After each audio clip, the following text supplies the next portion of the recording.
இந்த நமது தூத்துக்குடி அரசு மருத்துவக் கல்லூரி மருத்துவமனையில் பார்த்தீங்கன்னாக்கா ஒரு குழந்தை நம்மள்கிட்ட வந்து 2 விரல் வலது கையில்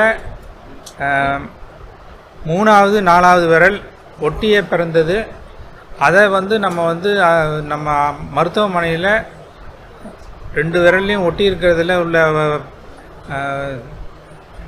சிரமங்களையும் ஆராய்ந்து அது நல்லபடியாக பிரித்து 2 விரலையும் எல்லாரும் உபயோகப்படுத்துவது போல் நம்ம அந்த குழந்தைக்கு கை விரலை பிரித்து செய்து கொடுத்துருக்காங்க. இதை நம்ம ஒட்டு உறுப்புத்துறை பிளாஸ்டிக் சர்ஜரி என்ற முறையில் அவங்களுக்கு வந்து நம்ம செஞ்சுருக்கோம். இப்போதைக்கு பார்த்தீங்கன்னாக்கா அந்த குழந்தையோட கை வந்து இடது கை எப்படி தனியாக எல்லா விரலும் தனியாக இருந்ததோ அதே போல் வலது கையும் எல்லா விரலும் தனியாக இருக்குது.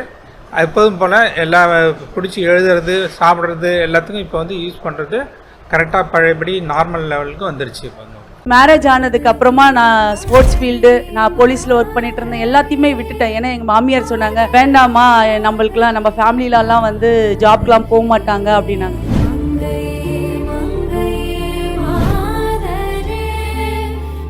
அவங்கெல்லாம் வந்து என்ன நீ உனக்கு என்ன தெரியும் அப்படின்றது மாதிரி இலக்காரமாக பார்த்தாங்க. நான் கண்டினியூஸாக 4 இயர்ஸ் இன்டர்நேஷ்னல் கோல்டு மெடலிஸ்ட். நான் 2007 2010 வரையும் கபடினா கவிதா தான் அப்படின்னு இந்தியா ஃபுல்லாக பேசுகிற அளவுக்கு பேர் புகழ் மீடியா அப்படின்னு இருந்தேன் நான். ஆனால் மேரேஜ் ஆனதுக்கப்புறம் எல்லாத்தையும் அப்படியே விட்டுட்டேன் நான்.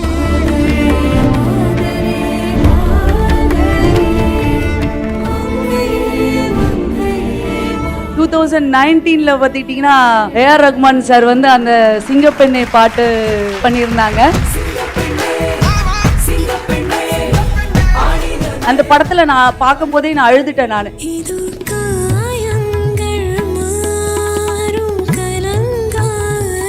நான் நிறைய அழுவேன். 12 மணி நைட்டு 12 மணிக்கு எல்லாருமே தூங்கிட்ட பிறகு அழுவேன். நான் எப்படிலாம் இருந்தேன்.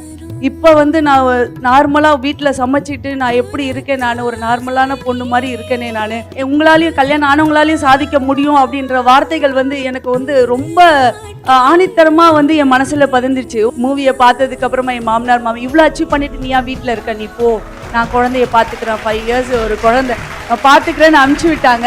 ஓகே, நம்ம திருப்பி ஆரம்பிப்போம். அவங்க முன்னாடி நம்ம செயலில் செஞ்சு காமிக்கணும் அப்படின்ற எண்ணங்கள் வந்ததுக்கு காரணமே அந்த சாங் தான்.